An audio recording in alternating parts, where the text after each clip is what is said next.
Hello everyone, my name is Morry. I'm the founder of LeadCruncher.com, Assessors Data, Probate Leads, IQ Dial, Owner Verifier, and many other real estate data sites.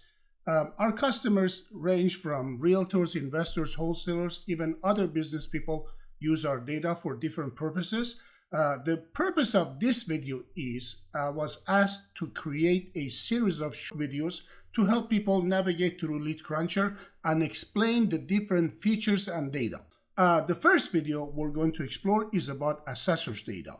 What is Assessors Data? How is it created? If you have a property, you're going to get a tax bill. And that tax bill varies from county to county, the way they format it. It is the job of the assessor's office to assess the property, to give you an estimate of taxes, and then give you an invoice to say you're going to pay this much. And that information is compiled from many different factors. For example, I'm taking you to San Bernardino County. This is the assessor's office where we are in. What you see here is about 823,000 property records. But to get this data from every county, it is a very difficult job, because there are about 4,000 assessor's offices across the country. And if I were to type here how many counties are in the US, guess what? There are 3,143 counties. In fact, some counties have more than one assessor's office, counties that are larger. But if I say how many assessor's offices are in the US, there are about 4,000 of them. That's because, for example, San Bernardino County has 3 locations that you can go and pay your taxes. What we're dealing with then is about 3,100 counties. To get this information in a uniform order from Alaska to Hawaii, it is not an easy task. All of this is done because of the technology that we're dealing with today, and I will walk you through this information, show you how it is. Let's go to LeadCruncher.com. Inside, if you don't have an account, create an account. You don't need a credit card, just create an account. There is a wealth of information here. Assessor Data is the first tab on the left side. And as you can see here, there are 161,365,977 parcels of properties. I showed you before on San Bernardino County, says they are 823,000 parcels of properties, right? Now take a look at this. So let's go to California. We're gonna go to California, and in here under the Assessor Data, by the way, the videos on the bottom left side shows how to navigate through this thing, but I want to give you as much information as possible about this. If I go to San Bernardino County and select all of these zip codes, and we get a number of 852,222. That means the actual site of San Bernardino County was not really updated.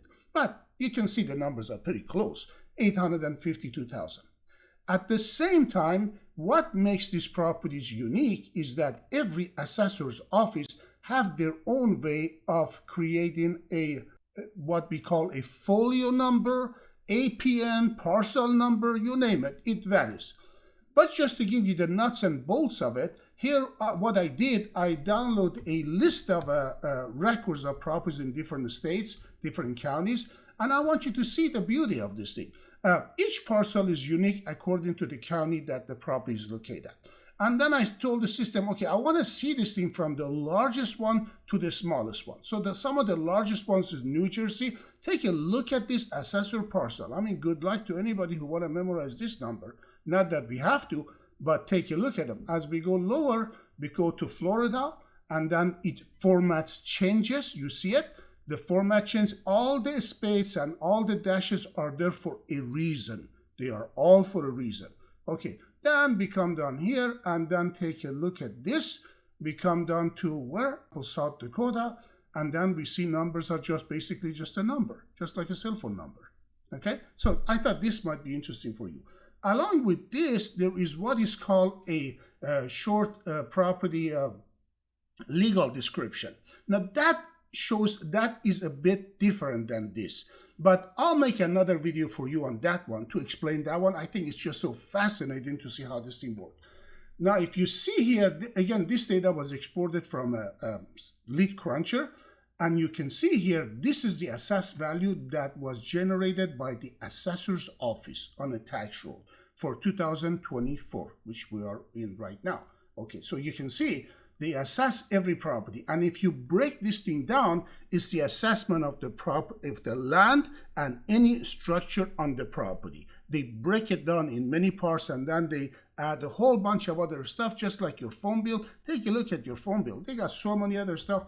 They break down, they add all these things, components to it, the school fee and all that. Then you'll be surprised. And then the unsecured property tax and everything else, and they create that number. Okay, enough of that. Now we can see that we are dealing with 852,000 parcels of properties.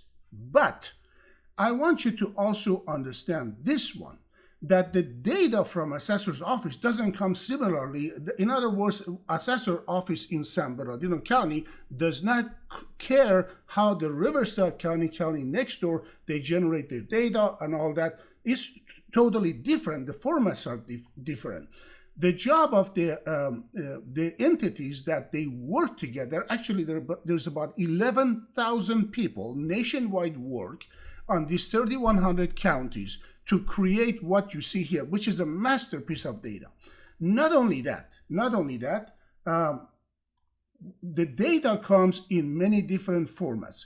What is here known as assessment table, or again, county tax records, is assessment table. Next to it, we have an NOD table, notice of default, notice of pre-foreclosure, and then an active loan. So take a look at it. Assessors data, I am under the file export setting. And for a long time, we had to deal with many complications here to see how we can bring this data for you to put them together. For example, just look at what we had to deal with. As far as the property types, they are 320 different property types. As far as the loan types, there are many different loan types here. We see 34 of them. And then we have the deed types. Well, this is not easy to get all this data unified nationwide of all these 161 million records. We decided we will create the tables, and then we give you an easy format by default where you can get what you want. And if you want to go through this thing and add more fields to your data, all you have to do is grab them and take them to the right side and dump those fields. And then you can even rearrange them.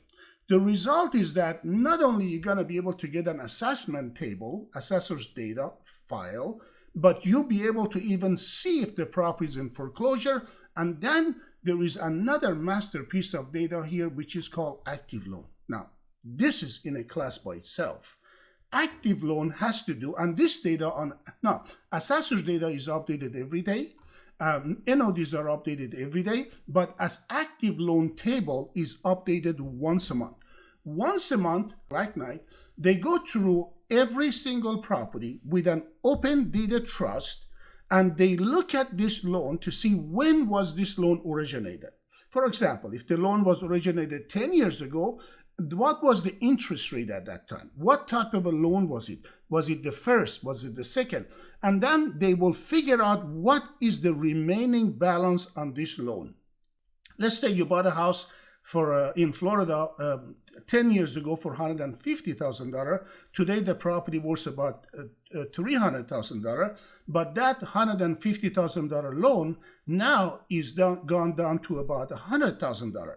The result is that you have about 66% equity on that property.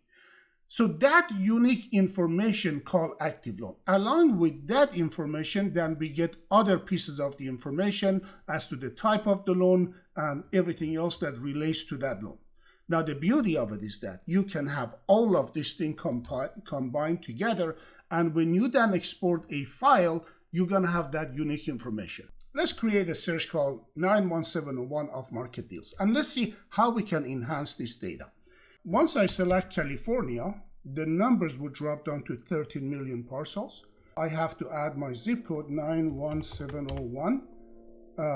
Right here, the numbers comes down to 12,891, but I want to take this data a bit further. And let's say I'm just interested on residential only, so I can just select the residential. Okay, now the numbers come down to 12,891, and you can see right here, this is residential, and we can select those. the numbers will go to 12,506. Or let's say I just want to get single family or SFRs, okay? The number comes down to 10,639. What else can I do here? I can go further, and in here we have absentee owner out of state, absentee investor owned, and individual owned. So these are the individuals who own the property, but the mailing address and the subject property address, they're different. That's what is called absentee owner. And we can definitely select that. The question becomes, who owns that property? Some people rather deal with an absentee owner who is, for example, individual, not a LLC or corporation. They feel like they're dealing with a less degree of sophistication, and maybe they can deal with somebody who owns one piece of property, and they can approach them to buy the deal. Remember I told you about the open loan table? Well, this unique piece of the information comes from the open loan table. Now, we can say I want somebody with minimum of 25% equity all the way to property that is free and clear. So now what do we got? 91701 zip code, single family, absentee owner, individual owned with this much equity. Great. On a step 5, so we have 728 records of properties. On the loan types, you can select the type of the loans. Some people, for example, are looking to find properties that the seller carried a note, basically sold the property and did seller's financing. The reason is that they would contact those individuals to say, would you want to cash out on that loan? I know you have a probably 15-year loan or 10-year loan, but if you really want your money now, if you give me a discount, I can pay you off. And then they take over that loan. It's just like somebody win a lottery ticket over the to get a payment for next 10 years, but somebody else will come and say, do you want to cash out? I can give you that money, but at a discount. Okay, so you can definitely explore all of these things. There's a lot of information here. Now we go to the deed tab. This is where things get a little bit interesting. For example, somebody will say, I want to find out if somebody's got an affidavit of death, somebody's got an administrator deed, somebody's got an executor deed, or somebody's got a potential divorce or interfamily transfer. This means that somebody filed for divorce, and as a result of the court case settlement, then the property was transferred from one individual to the other one. But I have to tell you, on this one here, for example, it could be that the property was transferred to a living trust, but still is valid information. So now we are dealing with 412 of these properties. Very interesting, right? Very interesting. Okay, let's go back here. Okay, so we have the affidavit, and then I will put the IT. Okay, I did my search and the numbers are 412.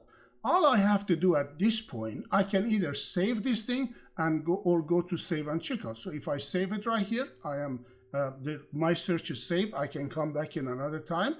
You can create as many searches as you want and give it a name that matches your search to you understand better exactly what it is. If I come to order checkout, at this point that I have not exported these records, I can click on the edit and I can review my search to see what was I thinking when I created this search, right? But the second you basically tell the system, okay, I am good, let me go ahead and export these records, then we don't give you you won't have the ability to go modify it because the order has been filled. If I click on the export here, then the system will tell me, look, you can even get a sample, a portion of these records. You can get 50 records. If you just want to know how it looks like, you can do that, or you can get all of them. But at LeadCruncher, we give you access to ability to download 10,000 records a month. That is a lot of records every single month. You can access that. In fact, Assessors Data and Pre-foreclosure, they're bundled together, $40 a month, gold plan, and you'll be able to pull 10,000 records a month. This data gets updated every day, so you can rest assured that what you get today is as updated that it could possibly be as early as 7 days ago. Okay, so let's click on export on this one. While this is processing in a background, I want to take you to one other step here on this data. Let's go to the other tab. So we're going to confirm here. You heard the term geocoding. Well, let me show you. We are on a map data purchase. If I need to start this thing by giving it a zip code or an address. I could do it either way. So if you don't know, if you don't have an address, just give the zip code. You have to start with that. I can move the map around. I can do that. At the same time, I can, let's say if I got a property right here and I want to get the information on the properties around it, I can literally do this. I can even say, okay, I also like to get this portion right here. Sure, I can. I can do all of that. Now I will tell the system, can you apply these two filters? And it will tell me there is 802 parcels of the property. So what did we do? Every parcel comes with a longitude and longitude. And what we have done, we have taken those longitude and latitudes and taken it to Google and creating the map that reads that information and is able to give us this piece of the puzzle.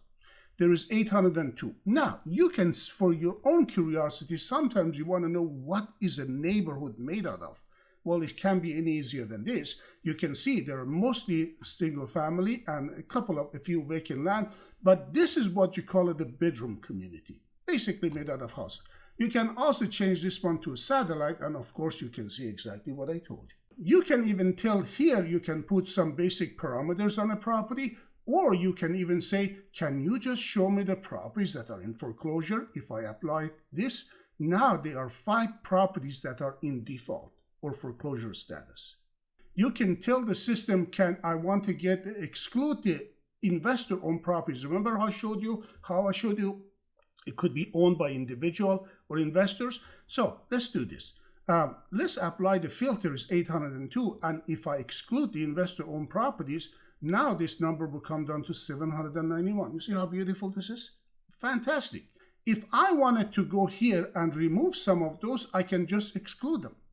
And then I can tell the system, apply it. Great.